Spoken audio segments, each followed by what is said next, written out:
الله أكبر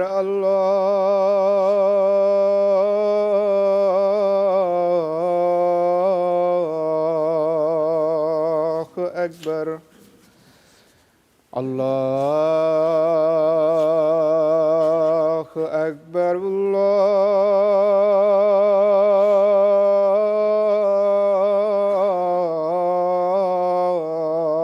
الله أكبر أشهد أن لا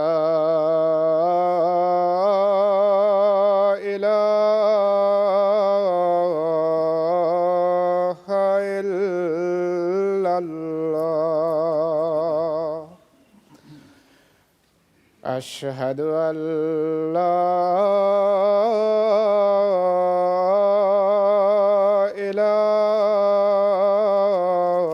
إله إلا الله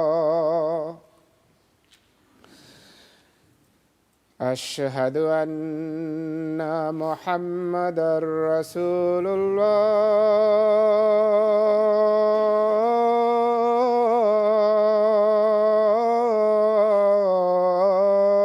الله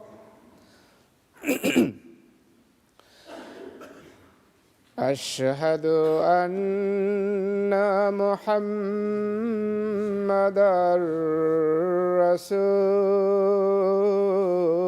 رسول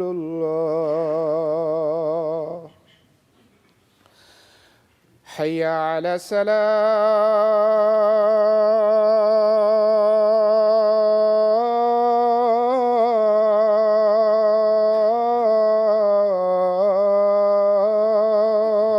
الصلاة حي على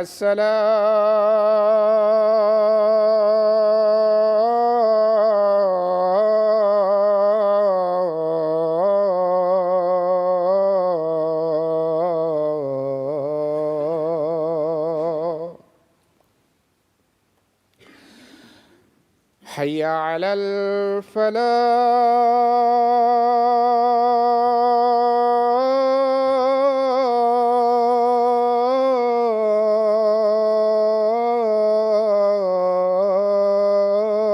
الفلاح حي على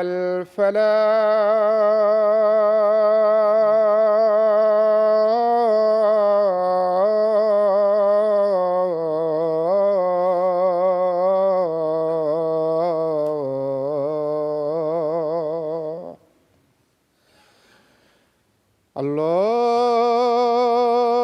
الله أكبر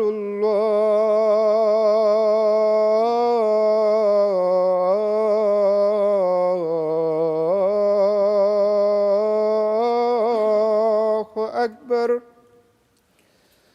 لا إله إلا الله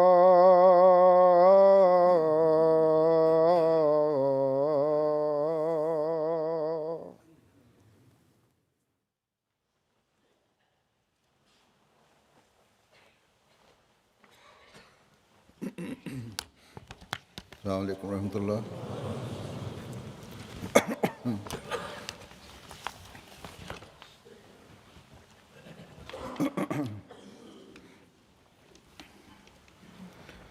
أشهد أن لا إله إلا الله وحده لا شريك له وأشهد أن محمدًا عبده ورسوله أما بعد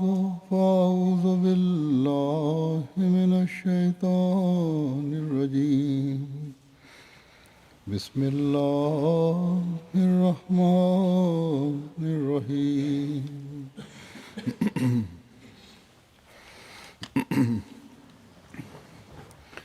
الحمد لله رب العالمين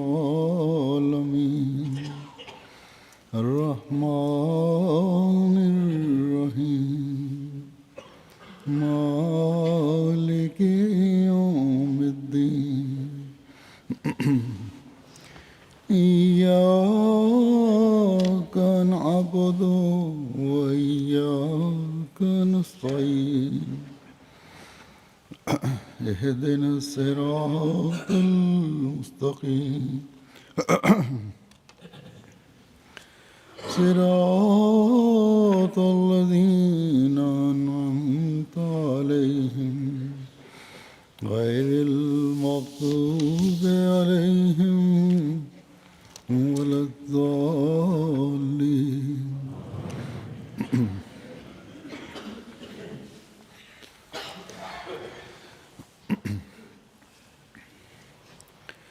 سورہ فاتحہ ایک ایسی صورت ہے جسے ہم ہر نماز میں پڑھتے ہیں۔ احادیث میں جہاں اس کے بہت سے نام اور فضائل بیان ہوئے ہیں، وہاں ایک روایت میں اس کا نام سورۃ الصلاۃ بھی ہے۔ حضرت ابو ہریرہ رضی اللہ تعالیٰ عنہ سے روایت ہے کہ حضرت صلی اللہ علیہ وسلم نے فرمایا کہ اللہ تعالیٰ فرماتا ہے کہ میں نے صلاۃ یعنی سورہ فاتحہ کو اپنے اور بندے کے درمیان نصف نصف کر کے تقسیم کر دیا ہے، یعنی آدھی صورت میں صفات الہیہ کا ذکر ہے اور آدھی صورت میں بندے کے حق میں دعا ہے۔ بس یہ اس کی اہمیت ہے جسے ہر نماز پڑھنے والے کو ہمیشہ اپنے پیش نظر رکھنا چاہیے کہ اللہ تعالیٰ کی صفات پر بھی غور کرتے ہوئے ان سے زیادہ فائدہ اٹھانے کی کوشش کی جائے، اور اسی طرح اس بات پر بھی غور کر کے جو اس میں دعائیں ہیں اس کی دعاؤں سے بھی فیض پانے کے لیے ہر نماز کی ہر رکعت میں بڑے غور سے پڑھنا چاہیے۔ اسی طرح یہ بات بھی ہمیشہ یاد رکھنی چاہیے کہ سورت کا اس زمانے میں جو حضرت مسیح موعود علیہ الصلوۃ والسلام کا زمانہ ہے، اس سے بھی بہت نسبت ہے۔ پرانے صحیفوں میں بھی اس حوالے سے اس کا ذکر موجود ہے، اور خود سورہ فاتحہ کا مضمون بھی حضرت مسیح موعود علیہ الصلوۃ والسلام کے وقت کے انعامات اور اس کے حصول اور اس زمانے کے شر اور گمراہی سے بچنے کی طرف اشارہ کرتا ہے۔ بس اس لحاظ سے آج کل کے مسلمانوں کے لیے اس کی بڑی اہمیت ہونی چاہیے، لیکن بدقسمتی سے مسلمان علماء نے قوم کو اس حد تک اپنے قابو میں کر لیا ہے، اس حد تک ان کی غور کرنے کی صلاحیت کو ختم کر دیا ہے کہ وہ اس بات پر غور کرنے کی طرف توجہ دینے کے لیے تیار ہی نہیں ہے، اکثریت ان میں سے۔ اس کی وجہ سے عموماً عامۃ المسلمین یہ غور کرنا نہیں چاہتے، لیکن اللہ تعالیٰ کے فضل سے ایک ایسی تعداد بھی ہے جو سوچتی ہے، غور کرتی ہے اور ضرورت کو سمجھتی ہے وسیع امیدی کی۔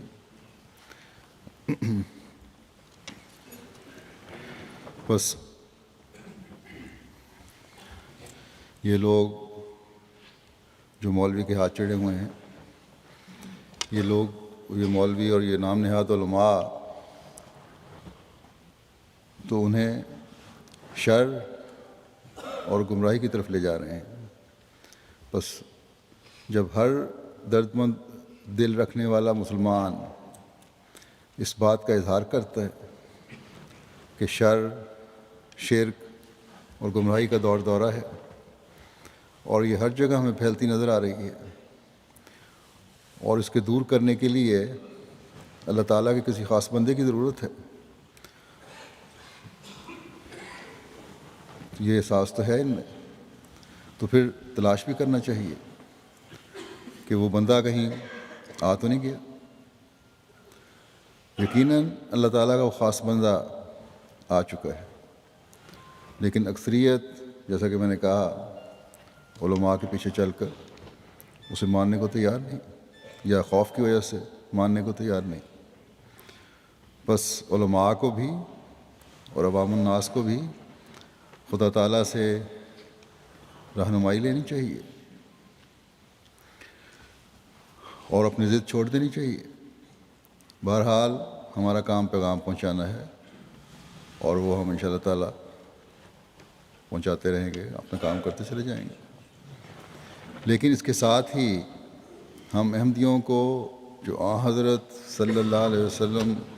کے اس عاشق صادق کی طرف منسوب ہوتے ہیں، ہمیں بھی اپنا علم و عرفان بڑھانے کی کوشش کرنی چاہیے۔ سورہ فاتحہ کے مضامین سے زیادہ فیضیاب ہونے کی کوشش کرنی چاہیے۔ حضرت مسیح موعود علیہ الصلوۃ والسلام نے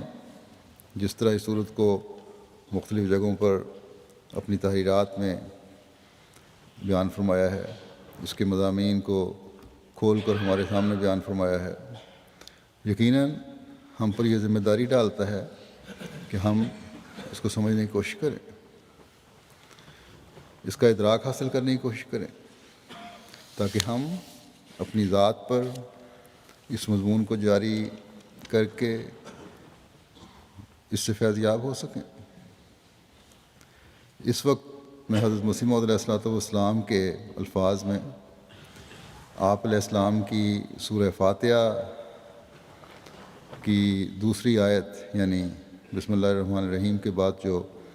آیت ہے الحمدللہ رب العالمین، اس کے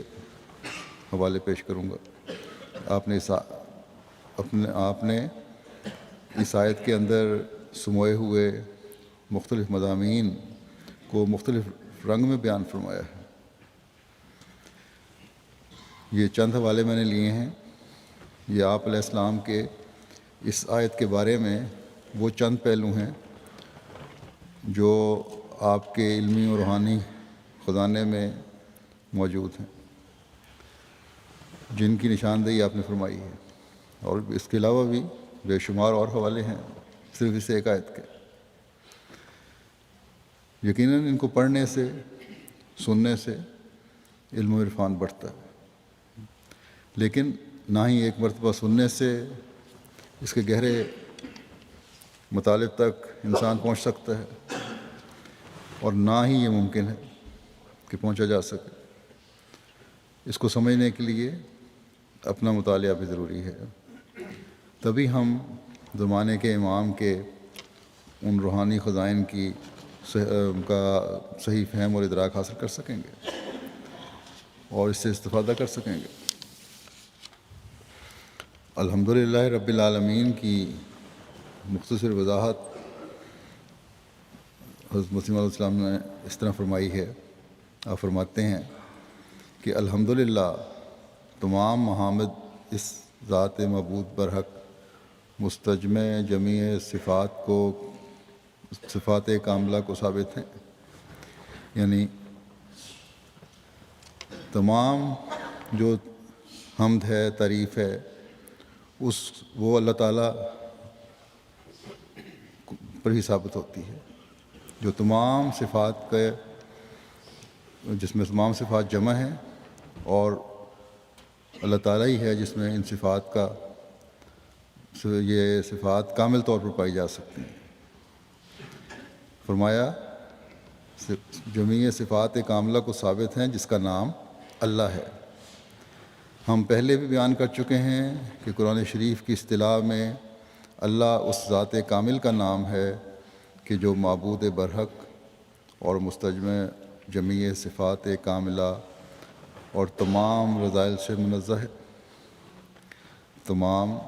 صفات کا مجموعہ ہے، اور تمام قسم کی کمزوریاں، کمیاں، گھٹیا چیزیں ان سے وہ پاک ہے، اور وحدہ لا شریک ہے، اور مبدأ جمیع فیوز ہے۔ تمام فیض جو ہیں اسی سے پھوٹتے ہیں، کیونکہ خدائے تعالیٰ نے اپنے کلام پاک قرآن شریف میں اپنے نام اللہ کو تمام دوسرے اسماء و صفات کا موصوف ٹھہرایا ہے۔ یعنی اللہ تعالیٰ کا جو نام ہے وہ اس میں تمام صفات جو دوسری ہیں ان کی وہ موجود ہیں اللہ کے نام میں۔ صرف ایک اللہ کا نام میں اللہ تعالیٰ کی جتنی بھی موجودہ صفات ہیں دوسری وہ پائی جاتی ہیں، اور کسی جگہ کسی دوسرے اسم کو یہ رتبہ نہیں دیا۔ بس اللہ کے اسم کو بوجہ موصوفیت تامہ، یعنی کامل طور پر ان صفات کا حامل ہونے کی وجہ سے ان تمام صفتوں پر دلالت ہے جن کا وہ موصوف ہے، اور چونکہ وہ جمیع اسماء اور صفات کا موصوف ہے اس لیے اس کا مفہوم یہ ہوا کہ وہ جمیع صفات کاملہ پر مشتمل ہے۔ یعنی اللہ کا نام اللہ جو ہے یہ لفظ اس میں تمام صفات جو ہیں مکمل طور پر جمع ہو گئیں۔ بس خلاصہ مطلب الحمدللہ کا یہ نکلا، فرمایا کہ خلاصہ مطلب الحمدللہ کا یہ نکلا کہ تمام اقسام حمد کے، کیا با اعتبار ظاہر کے، اور کیا با اعتبار باطن کے، اور کیا با اعتبار ذاتی کمالات کے، اور کیا با اعتبار قدرتی عجائبات کے، اللہ سے مخصوص ہیں، اور اس میں کوئی دوسرا شریک نہیں۔ اور نیز جس قدر محمد صحیحہ اور کمالات تامہ کو عقل، کسی عقل کی سوچ سکتی ہے، یعنی جو کچھ بھی صحیح حمد اور تعریف ہو سکتی ہے، جو کوئی کمالات انتہا تک کوئی پہنچ سکتے ہیں، جو کوئی عقل مند انسان سوچ سکتا ہے یا فکر کسی متفکر کی ذہن میں لا سکتا ہے، وہ سب خوبیاں اللہ تعالیٰ میں موجود ہیں، اور کوئی ایسی خوبی نہیں کہ عقل اس خوبی کے امکان پر شہادت دے، مگر اللہ تعالیٰ بدقسمت انسان کی طرح اس خوبی سے محروم ہو۔ یہ نہیں ہو سکتا۔ کوئی خوبی جو انسان سوچ سکتا ہے یہ کبھی نہیں ہو سکتا کہ انسان کی عقل کہے کہ یہ گواہی دے کہ یہ خوبی ہے اور اللہ تعالیٰ ایک انسان کی طرح اسے محروم ہو۔ فرمایا کہ بلکہ کسی عاقل کی عقل ایسی خوبی پیش ہی نہیں کر سکتی کہ جو خدا میں نہ پائی جائے۔ انسان کی سوچ تو محدود ہے، وہاں تک پہنچ ہی نہیں سکتی، ان صفات کا احاطہ بھی نہیں کر سکتی۔ فرمایا جہاں تک انسان زیادہ سے زیادہ خوبیاں سوچ سکتا ہے وہ سب اس میں موجود ہیں، اور اس کو اپنی ذات اور صفات اور محمد میں من کل الوجوہ کمال حاصل ہے، اور رذائل سے بکلی منزہ ہے۔ اس لیے آن صلی اللہ علیہ وسلم نے جو ایک دعا سکھائی ہے ہمیں، اس میں یہ بھی ہے کہ اللہ تعالیٰ سے دعا مانگی کہ جو صفات، جو نام تیرے مجھے علم میں ہیں، میرے علم میں ہیں، ان کی بھی خیر چاہتا ہوں، اور جو میرے علم میں نہیں ان کی بھی خیر چاہتا ہوں۔ بس انسان تو احاطہ کر ہی نہیں سکتا اللہ تعالیٰ کی صفات کا، ناموں کا۔ پھر الحمدللہ رب العالمین کی اس مختصر تشریح کے بعد الحمد کے معنی بیان فرماتے ہوئے فرماتے ہیں کہ واضح ہو کہ حمد اس تعریف کو کہتے ہیں جو کسی متحقق تعریف کے اچھے فعل پر کی جائے، نیز ایسے انعام کنندہ کی مدح کا نام ہے جس نے اپنے ارادے سے انعام کیا ہو اور اپنی مشیت کے مطابق احسان کیا ہو۔ تعریف اس کی جاتی ہے جو انعام جو دینے والا ہے اس کی تعریف کی جاتی ہے جس نے اپنے ارادے سے انعام دیا ہو اور اپنی اللہ تعالیٰ کی مشیت کے مطابق، مشیت تو صرف خدا تعالیٰ کی ہوتی ہے، مرضی چلتی ہے، اس کے مطابق احسان کیا ہو۔ اور حقیقت حمد کما حقہ صرف اسی ذات کے لیے متحقق ہے ہوتی ہے جو تمام فیوز و انوار کا مبدا ہو، تمام فیض اسے پھوٹ رہے ہوں، اور اللہ وجل بصیرت کسی پر احسان کرے، نہ کہ غیر شعوری طور پر یا کسی مجبوری سے۔ سب کچھ جانتے بوجھتے ہوئے، دیکھتے ہوئے، علم رکھتے ہوئے پھر احسان کرتا ہے، غیر شعوری طور پر نہیں یا کسی مجبوری کی وجہ سے نہیں۔ اور حمد کے یہ معنی صرف خدائے خبیر و بصیر کی ذات میں ہی پائے جاتے ہیں، اور وہی محسن ہے، اور اول و آخر میں سب احسان اسی کی طرف سے ہیں، اور سب تعریف اسی کے لیے ہے، اس دنیا میں بھی اور اس دنیا میں بھی۔ اور ہر حمد جو اس کے غیروں کے متعلق کی جائے اس کا مرجع بھی وہی ہے، یعنی کوئی بھی تعریف جو اللہ کے سوا کسی کی دوسری کی جاتی ہے وہ بھی اللہ تعالیٰ کی وجہ سے ہی ہے۔ غیر اللہ کی حمد اللہ تعالیٰ کی عطا کردہ خوبیوں اور صفات کی وجہ سے کی جاتی ہے، ان خصوصیات کی وجہ سے کی جاتی ہے، اس کسی اچھے کام کی وجہ سے کی جاتی ہے جو اللہ تعالیٰ کے ہی صفات کا پرتاؤ بنتے ہوئے اس نے کی، یا اللہ تعالیٰ کے رحیمیت یا رحمانیت نے اس میں اپنا اثر ڈالتے ہوئے اس کو اس قابل بنایا کہ وہ کسی کے کام آئے، اور پھر وہ شخص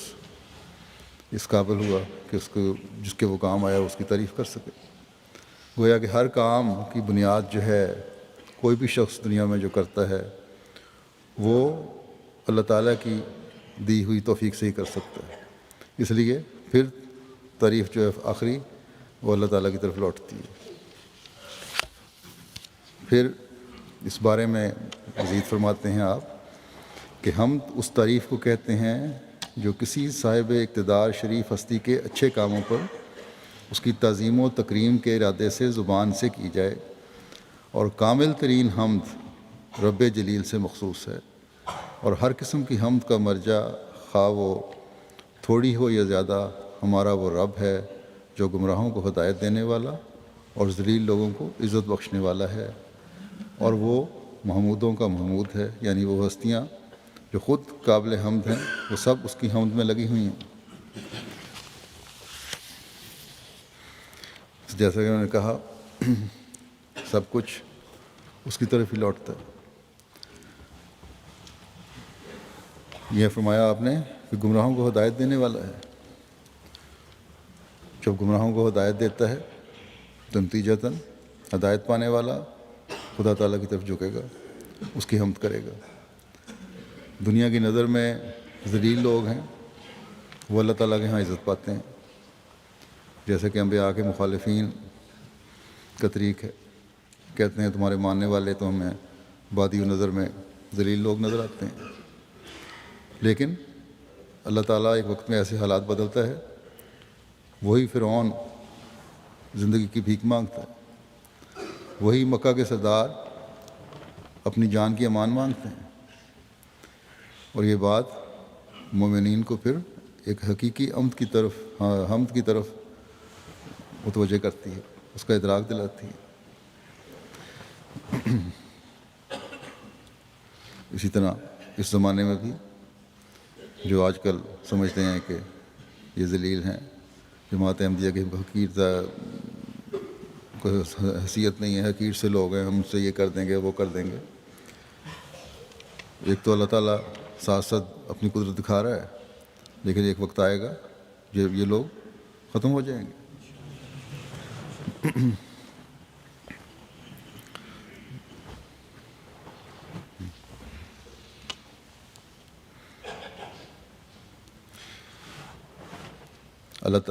خلاصہ اس کا یہ بنا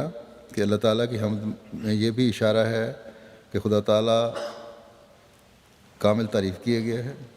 اور کامل تعریف کرنے والا ہے، اور خدا تعالیٰ کی حمد ہی ہے جو تمام عزتوں کا منبع ہے، اور ایک مومن کا کام ہے کہ اس حمد کا ادراک حاصل کر کے اللہ تعالیٰ کی پناہ میں آ جائے۔ حمد کے لفظ کی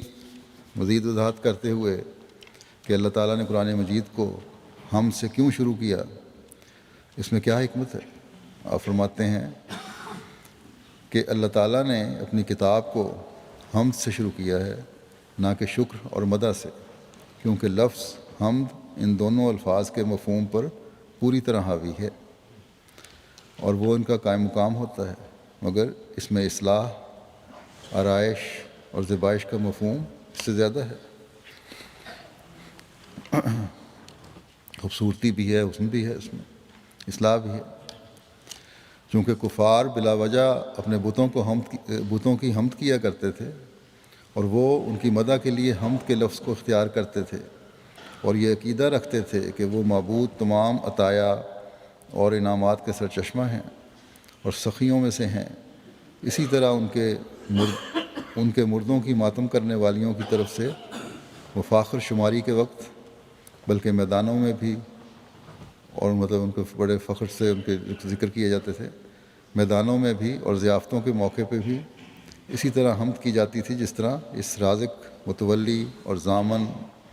اللہ تعالیٰ کی حمد کی جانی چاہیے۔ اس لیے یہ الحمدللہ ایسے لوگوں اور دوسرے تمام مشرکوں کی تردید ہے اور فراست سے کام لینے والوں کے لیے اس میں نصیحت ہے۔ اور ان الفاظ میں اللہ تعالیٰ بت پرستوں، یہودیوں، عیسائیوں اور دوسرے تمام مشرکوں کو سرزنش کرتا ہے، گویا وہ یہ کہتا ہے کہ اے مشرکو، تم اپنے شرکاء کی کیوں حمد کرتے ہو اور اپنے بزرگوں کی تعریف بڑھا چڑھا کر کیوں کرتے ہو؟ کیا وہ تمہارے رب ہیں جنہوں نے تمہاری اور تمہاری اولاد کی پرورش کی ہے؟ وہ ایسے رحم کرنے والے ہیں جو تم پر ترس کھاتے ہیں اور تمہاری مصیبتوں کو دور کرتے ہیں اور تمہارے دکھوں اور تکلیفوں کی روک تھام کرتے ہیں، یا جو بھلائی تمہیں مل چکی ہے اس کی حفاظت کرتے ہیں، یا مصائب کی میل کچیل تمہارے وجود سے دھوتے ہیں اور تمہاری بیماری کا علاج کرتے ہیں؟ کیا وہ جزا سزا کے دن کے مالک ہیں؟ نہیں، بلکہ وہ تو اللہ تعالیٰ ہی ہے جو خوشیوں کی تکمیل کرنے، ہدایت کے اسباب مہیا کرنے، دعائیں قبول کرنے اور دشمنوں سے نجات دینے کے ذریعے تم پر رحم فرماتا اور تمہاری پرورش کرتا ہے، اور اللہ تعالیٰ نیکوکاروں کو ضرور اجر ادا کرے گا۔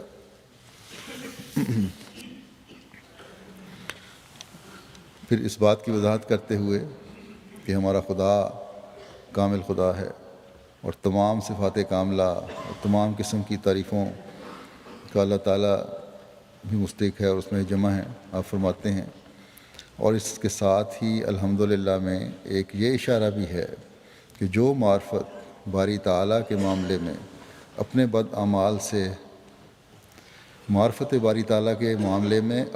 اعمال سے ہلاک ہوا یا اس کے سوا کسی اور کو معبود بنا لیا، تو سمجھو کہ وہ شخص خدا تعالیٰ کے کمالات کی طرف سے اپنی توجہ پھیر لینے، اس کے عجائبات کا نظارہ نہ کرنے اور جو امور اس کی شایان شان ہیں ان سے باطل پرستوں کی طرح غفلت برتنے کے نتیجے میں ہلاک ہو گیا۔ اللہ تعالیٰ کی معرفت حاصل نہیں کی تو وہ ہلاک ہو گیا، کسی اور کو معبود بنا لیا، کسی شخص کو خدا تعالیٰ کے کمالات کا حاصل کرنے والا بنا لیا، اس کی نظر سے اللہ تعالیٰ کی جو شان ہے وہ پوری طرح اس کے سامنے نہیں آئی، مخفی ہو گئی، یا دوسرے کو اس نے اللہ تعالیٰ کے مقابلے پہ کر لیا، تو وہ کیا نتیجہ ہوگا اس کا؟ ایسا شخص ہلاک ہو جائے گا۔ فرمایا کیا تو نصارہ کو نہیں دیکھتا کہ انہیں توحید کی دعوت دی گئی تو انہیں اسی بیماری نے ہلاک کیا، اور ان کے گمراہ کرنے والے نفس اور پھسلا دینے والے خواہشات نے ان کے لیے یہ گمراہ کن خیال خوبصورت کر کے دکھا دیا، اور انہوں نے ایک عاجز بندے کو خدا بنا لیا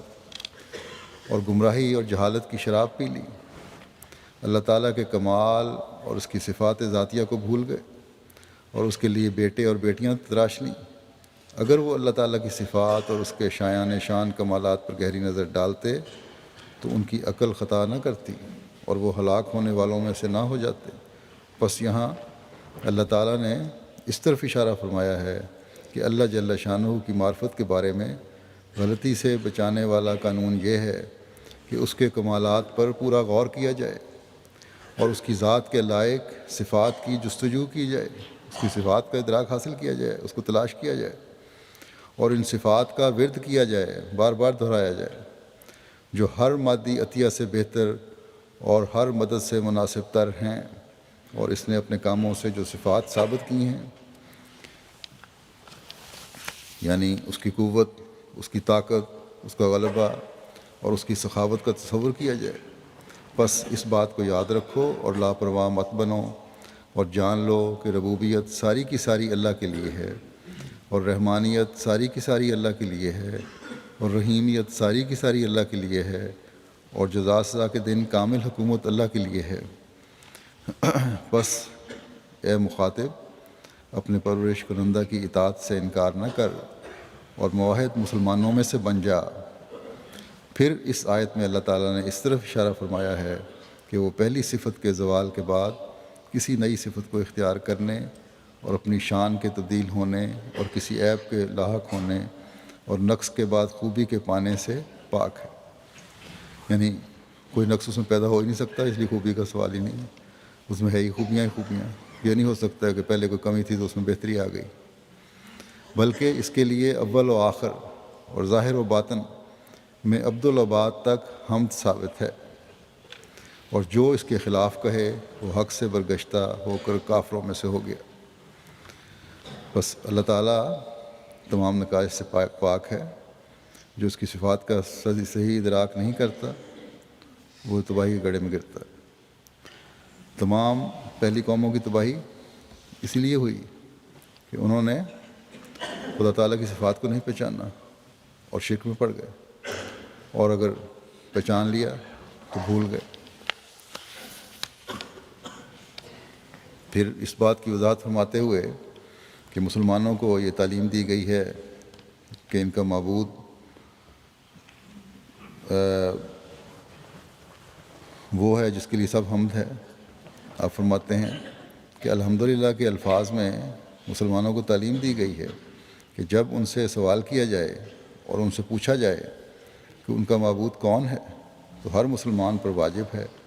کہ یہ جواب دے کہ میرا معبود وہ ہے جس کے لیے سب حمد ہے، اور کسی قسم کا کوئی کمال اور قدرت ایسی نہیں مگر وہ اس کے لیے ثابت ہے، یعنی خدا کے لیے۔ بس تو بھولنے والوں میں سے نہ بن۔ تو صرف الحمدللہ منہ سے کہہ دینا کافی نہیں، جب بھی الحمد کہی جائے تو فوراً خیال اس طرح پھرنا چاہیے کہ میرا ایک معبود ہے، ایک خدا ہے جس کی میں عبادت کرتا ہوں، اور عبادت اس لیے کرتا ہوں کہ وہ میرا رب ہے، میرا اللہ ہے۔ پھر آپ فرماتے ہیں ایک جگہ کہ اس سورت کو الحمدللہ سے شروع کیا گیا ہے، جس کے یہ معنی ہیں کہ ہر ایک حمد اور تعریف اس ذات کے لیے مسلم ہے جس کا نام اللہ ہے، اور اس فکرہ الحمدللہ سے اس لیے شروع اسے اور اس فکرہ الحمدللہ سے اس لیے شروع کیا گیا ہے کہ اصل مطلب یہ ہے کہ خدا تعالیٰ کی عبادت روح کے جوش اور طبیعت کی کشش سے ہو، اور ایسی کشش جو عشق اور محبت سے بھری ہوئی ہو ہرگز کسی کی نسبت پیدا نہیں ہو سکتی جب تک یہ ثابت نہ ہو کہ وہ شخص ایسی کامل خوبیوں کا جامع ہے جن کے ملاحظہ سے بے اختیار دل تعریف کرنے لگتا ہے۔ اور یہ تو ظاہر ہے کہ کامل تعریف دو قسم کی خوبیوں کے لیے ہوتی ہے، ایک کمال حسن اور ایک کمال احسان، یعنی کسی میں خوبصورتی ہو تب تعریف کی جاتی ہے، یا کسی کا احسان ہو کسی پر تب اس کی تعریف کی جاتی ہے۔ اور اگر کسی میں دونوں خوبیاں جمع ہوں تو پھر اس کے لیے دل فدا اور شیدا ہو جاتا ہے۔ اور قرآن شریف کا بڑا مطلب یہی ہے کہ خدا تعالیٰ دونوں قسم کی خوبیاں حق کے طالبوں پر ظاہر کرے تا اس بے مثل و مانند ذات کی طرف لوگ کھینچے جائیں اور روح کے جوش اور کشش سے اس کی بندگی کریں، اس لیے پہلی صورت میں ہی یہ نہایت لطیف نقشہ دکھلانا چاہا ہے کہ وہ خدا جس کی طرف قرآن بلاتا ہے وہ کیسی خوبیاں اپنے اندر رکھتا ہے۔ اسی غرض سے اس صورت کو الحمدللہ سے شروع کیا گیا، جس کے یہ معنی ہیں کہ سب تعریفیں اس کی ذات کے لیے لائق ہیں جس کا نام اللہ ہے۔ بس اللہ تعالیٰ کی ذات وہ ذات ہے جو حسن و احسان اس میں جمع ہے، اس لیے الحمدللہ سے شروع کیا گیا۔ اللہ تعالیٰ کا اس میں ایک بڑی وضاحت سے ایک جگہ بیان فرمایا ہوا ہے کہ اللہ تعالیٰ کا حسن کیا ہے اور اللہ تعالیٰ کے احسان کیا ہیں، لیکن وہ ایک مضمون علیحدہ ہے، یہاں سے مختصر بتا دیتا ہوں کہ اللہ تعالیٰ کا حسن یہ ہے کہ تمام قسم کی خوبیاں اس میں پائی جاتی ہیں، جیسا کہ ذکر ہو چکا ہے کہ وہ تمام صفات کاملہ کا جامع ہے، تمام صفات اس میں جمع ہیں، اور اس کے احسان کے لیے حضرت مسیح علیہ السلام نے 4 بڑے بنیادی اصول اس صورت کے مطابق بتائے ہیں، جن کا مختصر ذکر کرتا ہوں۔ اس کا پہلا احسان یہ ہے کہ وہ رب ہے، یعنی پیدا کر کے پھر اس کے مطابق اس کے مطلوبہ مقام تک کی انتہا تک لے جاتا ہے، اس کی پرورش کرتا ہے۔ دوسرا احسان یہ ہے کہ اس کی صفت رحمانیت ہے، جو دوسرا احسان ہے، جس کے مطابق اس نے ہر جاندار کو طاقتیں عطا فرمائی ہیں اور اس کی ضروریات کے مطابق اس کی بقا کے سامان مہیا فرمائے ہیں، اور انسان کو اس میں سے سب سے زیادہ حصہ دیا ہے۔ تیسرا احسان یہ ہے کہ جو اس کی صفت رحیمیت ہے کہ دعاؤں اور اعمال صالحہ کو قبول کرتا ہے اور بلاؤں اور آفات سے محفوظ رکھتا ہے، ان کا بدلہ دیتا ہے۔ چوتھا احسان اس کا مالکیت یوم الدین ہے، اس کے تحت وہ اپنے خاص فضل سے نوازتا ہے، جس طرح چاہے اور جتنا چاہے فرماتا ہے، عطا فرماتا ہے، اعمال کو پھل لگاتا ہے جو خالص اللہ تعالیٰ کے فضل سے لگتے ہیں۔ پھر اس بات کی وضاحت فرماتے ہوئے تو یہ 4 احسان ہیں جو حضرت نے بیان فرمائے ہیں، جن کا مختصر ذکر میں نے کیا۔ پھر اس بات کی وضاحت فرماتے ہوئے کہ رب العالمین میں یہ اشارہ ہے کہ اللہ تعالیٰ ہر گمراہی کے بعد ہدایت کا دور لے کر آتا ہے۔ آپ فرماتے ہیں کہ اللہ سبحانہ تعالیٰ نے اپنے قول رب العالمین میں اس طرف اشارہ فرمایا ہے کہ وہ ہر چیز کا خالق ہے، اور جو کچھ آسمانوں اور زمین میں ہے وہ سب اسی کی طرف سے ہے، اور زمین پر جو بھی ہدایت یافتہ جماعتیں یا گمراہ اور خطا کار گروہ پائے جاتے ہیں وہ سب عالمین میں شامل ہیں۔ کبھی گمراہی، کفر، فسق اور اعتدال کو ترک کرنے کا عالم بڑھ جاتا ہے، یہاں تک کہ زمین ظلم و جور سے بھر جاتی ہے اور لوگ خدائے ذوالجلال کے راستوں کو چھوڑ دیتے ہیں۔ نہ وہ عبودیت کی حقیقت کو سمجھتے ہیں،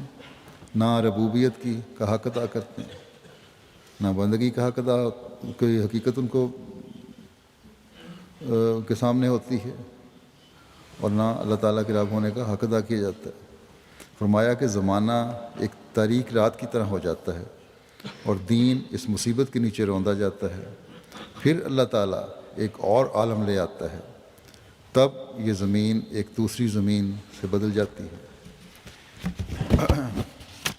اور ایک نئی تقدیر آسمان سے نازل ہوتی ہے، اور لوگوں کو عارف شناسہ دل اور خدا تعالیٰ کی نعمتوں کا شکر ادا کرنے کے لیے ناطق زبانیں عطا کی جاتی ہیں، بولنے والی زبانیں عطا کی جاتی ہیں۔ بس وہ اپنے نفوس کو خدا تعالیٰ کے حضور ایک پامال راستہ کی طرح بنا لیتے ہیں اور خوف اور امید کے ساتھ اس کی طرف آتے ہیں، ایسی نگاہ کے ساتھ جو حیا کی وجہ سے نیچی ہوتی ہیں، اور ایسے چہروں کے ساتھ جو قبلہ حاجات کی طرف متوجہ ہوتے ہیں، اور بندگی میں ایسی ہمت کے ساتھ جو بلندی کی چوٹی کو دستک دے رہی ہوتی ہے۔ حضرت مسیح موعود علیہ الصلوۃ والسلام یہاں ذکر کیا ہے نا، ایک اور عالم لے آتا ہے تب یہ زمین ایک دوسری زمین سے بدل جاتی ہے۔ حضرت مسیح موعود علیہ الصلوۃ والسلام کو بھی الہام ہوا تھا، کشفی رنگ میں آپ نے دیکھا کہ آپ نے فرمایا کہ میں نے کشفی رنگ میں دیکھا کہ میں ایک نئی زمین اور نیا آسمان پیدا کیا ہے، اور پھر میں نے کہا کہ آؤ اب انسان کو پیدا کریں۔ تو بہرحال اس پر اس زمانے میں مولویوں نے بڑا شور مچایا کہ دیکھو خدائی کا دعویٰ کر دیا ہے۔ تو آپ فرماتے ہیں کہ خدائی کا دعویٰ نہیں ہے، مطلب یہ تھا کہ خدا تعالیٰ میرے ہاتھ پر ایک ایسی تبدیلی پیدا کرے گا کہ گویا آسمان اور زمین نئے ہو جائیں گے اور حقیقی انسان پیدا ہوں گے، وہ لوگ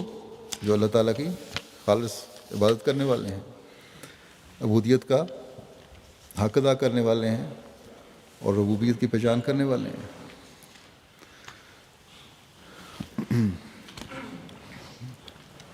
فرماتے ہیں آپ کہ ایسی نگاہ کے ساتھ جو حیا کی وجہ سے نیچی ہوتی ہیں، اور ایسے چہروں کے ساتھ جو قبلہ حاجات کی طرف متوجہ ہوتے ہیں، اور بندگی میں ایسی ہمت کے ساتھ جو بلندی کی چوٹی کو دست رہی ہوتی ہے۔ بندگی جو ہے انسان کی، اس میں لگ جاتے ہیں، اس کا حق اس طرح ادا کرتے ہیں جو انتہائی درجے کا حق ہے۔ ایسے وقتوں میں ان لوگوں کی سخت ضرورت ہوتی ہے جب معاملہ گمراہی کی انتہا تک پہنچ جاتا ہے اور حالت کے بدل جانے سے لوگ درندوں اور چوپایوں کی طرح ہو جاتے ہیں، تو اس وقت رحمت الہی اور عنایت ازلی تقاضا کرتی ہے کہ آسمان میں ایسا وجود پیدا کیا جائے جو تاریکی کو دور کرے، اور ابلیس نے جو عمارتیں تعمیر کی ہیں اور خیمے لگائے ہیں انہیں منہدم کر دے۔ تب خدائے رحمان کی طرف سے ایک امام نازل ہوتا ہے تاکہ وہ شیطانی لشکروں کا مقابلہ کرے، جیسا کہ میں نے ابھی بیان کیا، حضرت مسلم صاحب کو الہام ہوا تھا، کشف میں دیکھا تھا آپ نے۔ اور یہ دونوں فرمایا، اور یہ دونوں رحمانی اور شیطانی لشکر برسر پیکار رہتے ہیں، ایک رحمانی لشکر ہوتا ہے، ایک شیطانی لشکر ہوتا ہے، آپس میں ان کی جنگ جاری ہو جاتی ہے، اور ان کو وہی دیکھتا ہے جس کو دو آنکھیں عطا کی گئی ہیں، یہاں تک یعنی کہ آنکھیں نظر سے دیکھنے والا، بصیرت کی نظر رکھنے والا دیکھ سکتا ہے، خدا تعالیٰ کی صحیح بندگی ادا کرنے والا دیکھ سکتا ہے، اس کا ربوبیت کو پہچاننے والا دیکھ سکتا ہے، یہاں تک کہ باطل کی گردنوں میں طوق پڑ جاتے ہیں اور امور باطلہ کی سراب نما دلیلیں معدوم ہو جاتی ہیں۔ بس وہ امام دشمنوں پر ہمیشہ غالب اور ہدایت یافتہ گروہ کا مددگار رہتا ہے، ہدایت کے علم بلند کرتا ہے اور پرہیزگاری کے اوقات و اجتماعات کو زندہ کرنے والا ہوتا ہے۔ پرہیزگاری، نیکی، تقویٰ کی باتیں زیادہ وقت اس پہ صرف ہوتے ہیں، ایسے کٹ ہوتے ہیں جہاں اللہ تعالیٰ کے ذکر ہو رہے ہوں، عبادت کی باتیں ہوتی ہیں، اللہ تعالیٰ کی صفات کا ذکر ہوتا ہے، یہاں تک کہ لوگ سمجھ لیتے ہیں کہ اس نے کفر کے سرگرموں کو قید کر دیا ہے اور ان کی مشقیں کستی ہیں، اور اس نے جھوٹ اور فریب کے درندوں کو گرفتار کر لیا ہے اور ان کی گردنوں میں طوق ڈال دیے ہیں، اور اس نے بدعات کی عمارتوں کو گرا دیا ہے اور ان کے گنبدوں کو توڑ پھوڑ دیا ہے، اور اس نے ایمان کے کلمے کو اکٹھا کر دیا ہے اور اس کے اسباب کو منظم کر دیا ہے، اس نے آسمانی سلطنت کو مضبوط کیا ہے اور تمام رخنوں کو بند کر دیا ہے۔ بس آج نئی زمین اور نیا آسمان جو حضرت مسیح علیہ الصلوۃ والسلام کی وجہ سے پیدا ہوا، جس کے سے فائدہ بھی ہم اٹھا رہے ہیں، ہمیں خاص طور پہ اس طرف توجہ کرنی چاہیے کہ تمام بدعات سے اپنے آپ کو بچانا ہے اور ایمانوں کو مضبوط کرنا ہے، اللہ تعالیٰ کی عبودیت کا حق ادا کرنے کی کوشش کرنی ہے، اس کی ربوبیت کی صحیح پہچان کرنی ہے، تبھی ہم اس نئی زمین اور نئے آسمان سے فیض یاب ہو سکتے ہیں۔ پھر اس بات کی وضاحت فرماتے ہوئے کہ جب بندہ اپنے رب کو حقیقی رنگ میں پہچان لیتا ہے، اس کی عبادت کے اعلیٰ معیار قائم کرنے لگتا ہے، تو پھر وہ رب العالمین کا وہ ادراک پاتا ہے جو اسے دوسروں سے ممتاز کر دیتا ہے۔ آپ فرماتے ہیں اس کی تفصیل میں کہ اللہ پاک ذات نے اپنے قول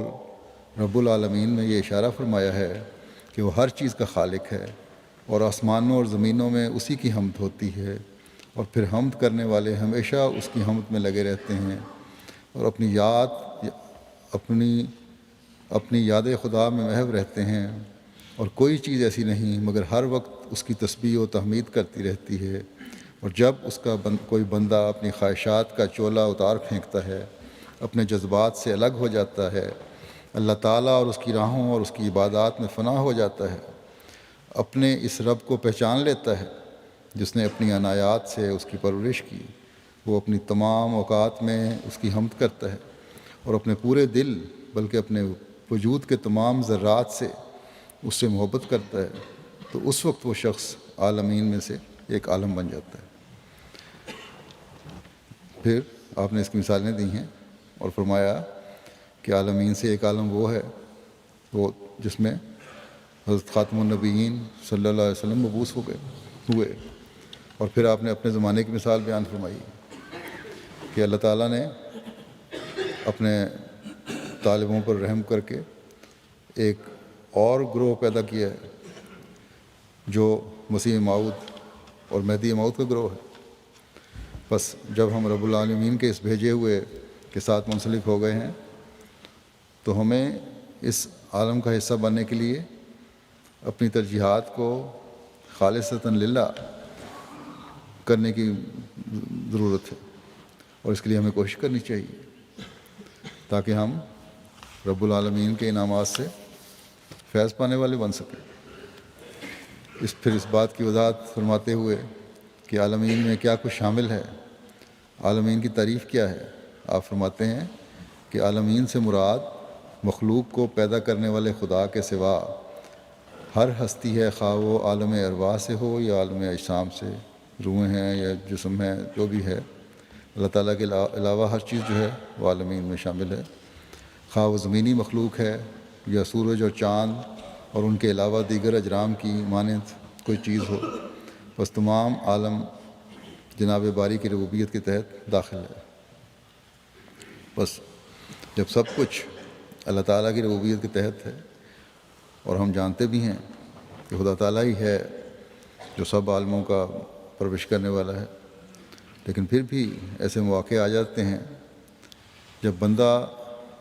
بندوں کو اپنا رب اور رازق سمجھنے لگ جاتا ہے۔ بعض اوقات معاشرے کے دباؤ میں آ کر دنیا داری غالب ہو جاتی ہے۔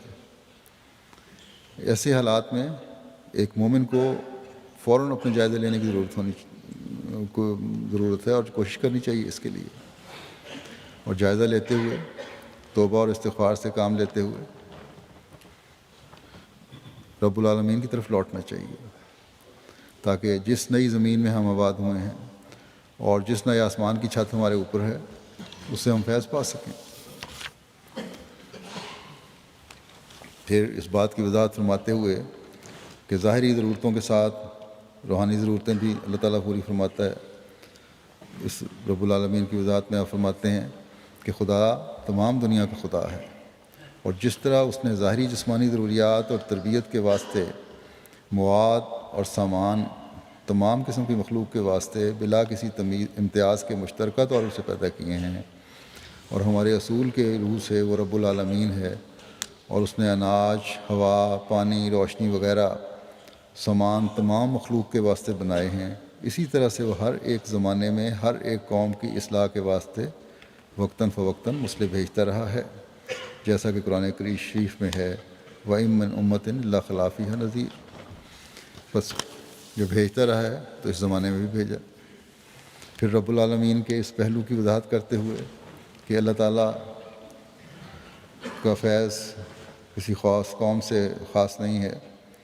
آپ فرماتے ہیں کہ خدا نے قرآن شریف کو پہلے اسی آیت سے شروع کیا ہے جو سورہ فاتحہ میں ہے کہ الحمدللہ رب العالمین، یعنی تمام کامل اور پاک صفات خدا سے خاص ہیں، جو تمام عالموں کا رب ہے۔ عالم کے لفظ میں تمام مختلف قومیں اور مختلف زمانے اور مختلف ملک داخل ہیں، اور اس آیت سے جو قرآن شریف شروع کیا گیا، یہ در حقیقت ان قوموں کا رد ہے جو خدا تعالیٰ کی عام ربوبیت اور فیض کو اپنی ہی قوم تک محدود رکھتے ہیں، اور دوسری قوموں کو ایسا خیال کرتے ہیں کہ گویا وہ خدا تعالیٰ کے بندے ہی نہیں، اور گویا خدا نے ان کو پیدا کر کے پھر ردی کی طرف پھینک دیا ہے یا ان کو بھول گیا ہے، اور یہ نعوذ باللہ نعوذ باللہ وہ اس کے پیدا کردہ ہی نہیں۔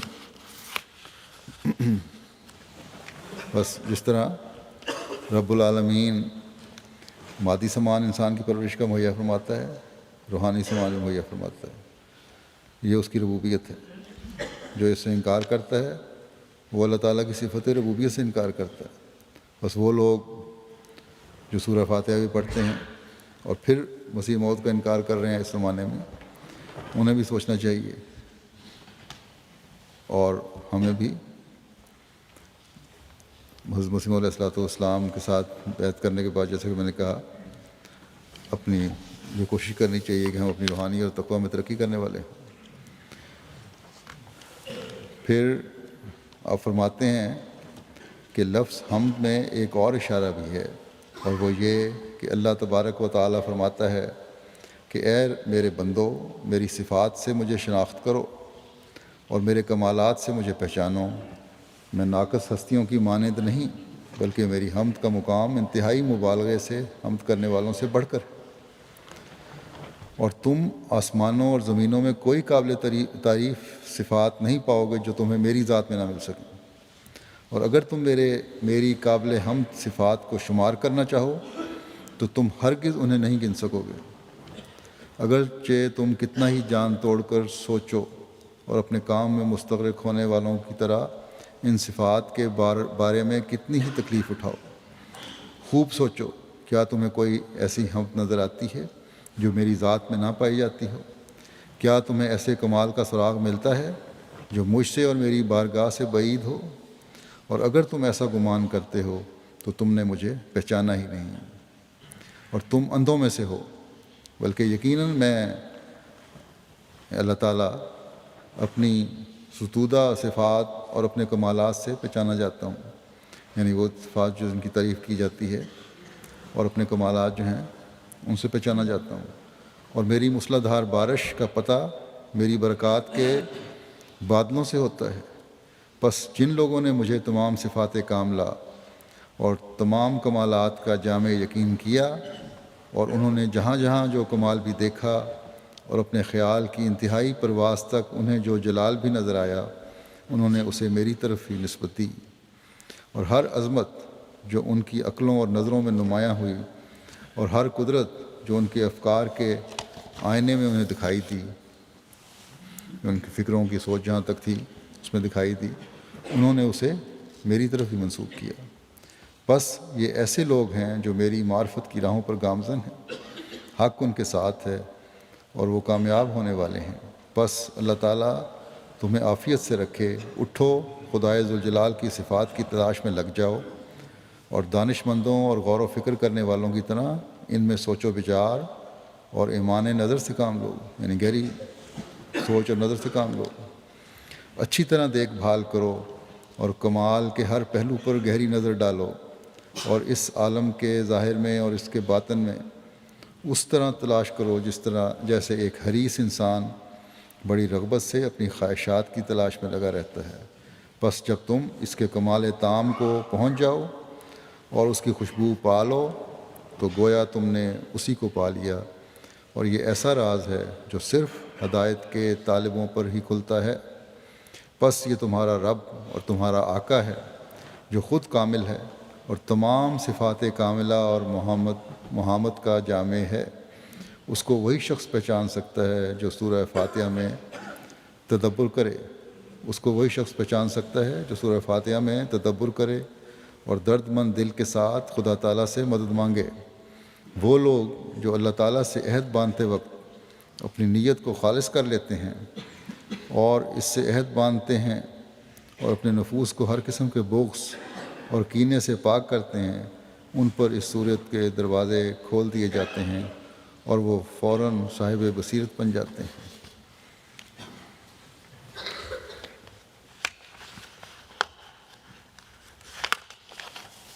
بس جیسا کہ میں نے پہلے بھی ذکر کیا ہے، حضرت مسیح موعود علیہ السلام کی بیعت میں آ کر یہ وہ مقام ہے جس کی ہمیں ہمیشہ تلاش کرنی چاہیے اور اس تک پہنچنا چاہیے۔ سورہ فاتحہ کا تدبر بھی اور مکمل قرآن کریم پر تدبر کے راستے بھی حضرت مسیح موعود علیہ السلام کے رہنما اصولوں کے پیچھے چلنے سے ہی ہمیں مل سکتے ہیں۔ اللہ کرے کہ ہم آپ کی خواہش اور ارشاد کے مطابق اللہ تعالیٰ کی صفات کا ادراک حاصل کر کے اپنی زندگیوں کو اس کے احکامات کے مطابق ڈھالنے کی کوشش کرنے والے بن سکیں۔ آج میں جمعہ کے بعد نمازوں کے بعد 2 جنازے بھی پڑھاؤں گا جو غائب جنازے ہیں۔ پہلا جنازہ ہے مکرمہ فتح بیگم صاحبہ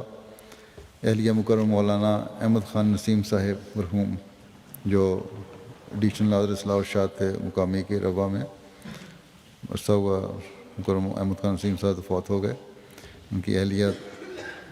ہیں جو 4 فروری کو وفات ہوئی ہے ان کی، انا للہ و انا الیہ راجعون۔ بڑی نیک،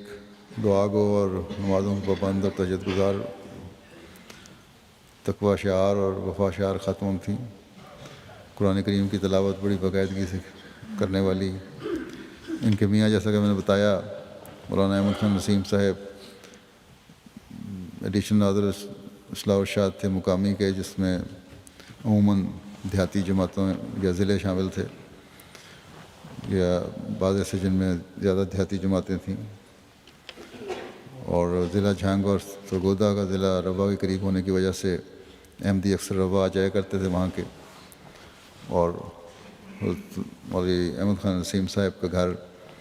ان کو اپنا گھر ہی لگتا تھا۔ تو ان کے بیٹے نے لکھا کہ بعض وہ 50 مرد و زن کا قافلہ سفر کر کے پہنچ جاتا تھا مختلف جگہوں سے، اور بڑی خندہ پیشانی سے یہ ان کی مہمان نوازی کیا کرتی تھیں۔ فوراً طور پر ان کے بغیر اطلاع کے آتے ہیں یہ لوگ، پتہ ہی ہے ہمارے معاشرے میں دیہاتی لوگ خاص طور پہ، تو فوراً ان کے لیے گرم گرم کھانا تیار کیا جاتا تھا۔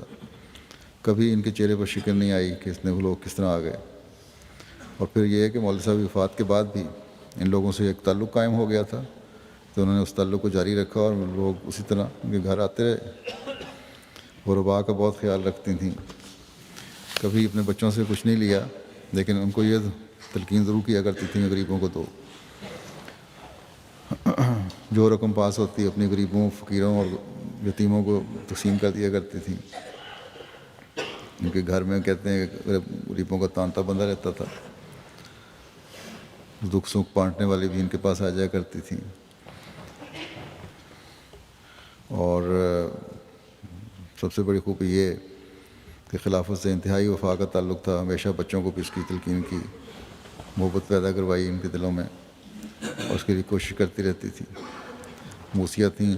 اللہ تعالیٰ ان کی مغفرت فرمائے، درجات بلند فرمائے۔ ان کی 3 بیٹیاں اور 3 بیٹے ان کے پیچھے ہیں یادگار، جن میں بڑے بیٹے، ایک بیٹے ان کے پاس تھے مکرم، 2 بیٹے ان کے باہر ہیں، مکرم ناصر پروازی صاحب اور نسیم مہدی صاحب جو امریکہ میں مبلغ ہیں ہمارے۔ پروازی صاحب بھی نہیں جا سکے جنازے پہ، اور نسیم مہدی صاحب بھی بعض وجہ سے نہیں جا سکے۔ اللہ تعالیٰ ان کو سب کو صبر اور حوصلہ دے، اور وہ دعائیں، نسیم مہدی صاحب ہمارے مبلغ سلسلہ ہیں، اور یقیناً ان کے لیے ان کی والدہ کی دعائیں بڑی کام آتی رہیں میدان میں۔ اللہ تعالیٰ کرے کہ آئندہ بھی یہ دعاؤں کے حامل بنتے رہیں۔ دوسرا جنازہ ہے مکرمہ حاکم بی بی صاحبہ کا، جو اہلیہ تھیں مکرم مولوی غلام رسول صاحب معلم اصلاح و ارشاد پاکستان، جو 9 فروری کو تقریباً 100 سال کی عمر میں ان کی وفات ہوئی ہے، انا للہ و انا الیہ راجعون۔ یہ بھی بڑی نیک خاتون تھیں، دعا گو اور متوکل، انتہائی مالی تنگی کے حالات میں بھی بڑی وفا کے ساتھ اپنے خاوند کے ساتھ رہی ہیں، بڑی خوددار تھیں، کبھی کسی حالت میں بھی، مالی تنگی کی حالت میں بھی کسی آگے ہاتھ نہیں پھیلائے، لباس بھی خوش لباس تھیں، کوشش کرتی تھیں کم میں زیادہ سے زیادہ اچھا گزارا کریں۔ 28 سال تک رسول نگر میں رہی ہیں، اور جو جماعتوں کا وہاں کی جماعتوں کا سینٹر تھا، اور مرکزی مہمان بھی وہاں جایا کرتے تھے، دوسرے مہمان بھی آتے تھے، اور ان کا گھر مہمان خانے کے طور پر استعمال ہوتا تھا، اور بڑی خوش دلی سے ان کی مہمان نوازی کیا کرتی تھیں۔ 1974 کے ہنگامے میں بچے اور عورتیں گھر میں تھے، کوئی مرد نہیں تھا، تو یہ ساری رات اپنے گھر کی شاہ نشین پر بیٹھ کر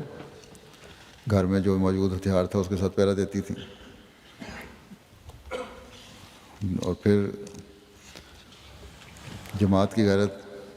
دین کی غیرت کا جذبہ بھی ان میں بڑا تھا۔ اسی فسادوں میں لوگوں نے مشورہ دیا کہ ان کے گھر کے باہر احمدیہ لائبریری لکھا ہوا ہے، اس کو بینر کو اتارتے ہیں، بورڈ کو اتارتے ہیں، جس پر حضرت مسیح علیہ السلام کے اقتباسات بھی تحریر تھے۔ تو انہوں نے جواب دیا کہ یہ اسی طرح لگا رہے گا، ہم کسی سے ڈر کر اپنے ہاتھوں سے اسے نہیں اتاریں گے۔ اسی طرح لجنہ کی صدر اور سیکرٹری لجنہ کے طور پر انہوں نے 1947 سے 75 تک توفیق پائی۔ غیر احمدی بچوں کو قرآن کریم پڑھایا کرتی تھیں، نظام جماعت، نظام خلافت سے وابستہ رہنے اور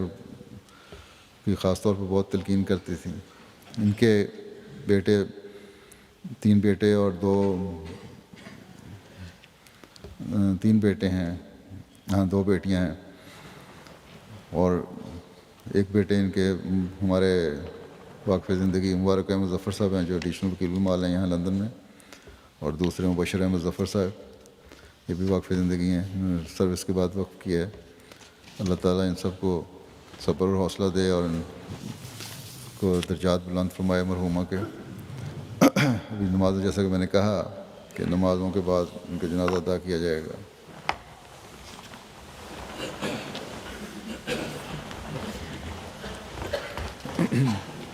الحمد للہ نحمدہ ونستعینہ ونستغفرہ ونؤمن بہ ونتوکل علیہ ونعوذ باللہ من شرور انفسنا ومن سیئات اعمالنا، من يهده الله فلا مضل له ومن يضلل فلا هادي له، ونشهد أن لا إله إلا الله ونشهد أن محمدا عبده ورسوله۔ عباد الله رحمكم الله، إن الله يأمر بالعدل والإحسان وإيتاء ذي القربى وينهى عن الفحشاء والمنكر والبغي يعظكم لعلكم تذكرون۔ اذكروا الله يذكركم وادعوه يستجب لكم ولذكر الله أكبر۔